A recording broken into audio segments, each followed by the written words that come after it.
nakakagutom ang ating patokwa sisig. Ang yummy guys. Let's eat. Kumuha na ng bahaw at sabayan na kaming kumain.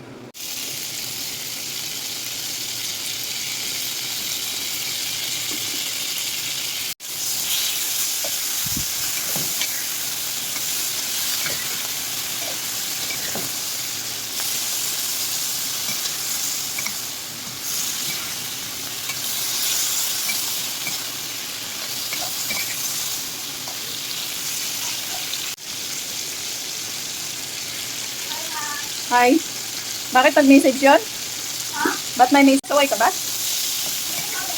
Hindi ko pa nababasa. Sisig tofu guys for today's video. Na-miss ko na kayo guys. Sana'y panoorin ninyo ito at pwede nyo rin itry sa inyong mga bahay. Ito ho ay very affordable na ulam sa loob ng bahay. Ayan, tokwa sisig guys. Ayan, let's eat!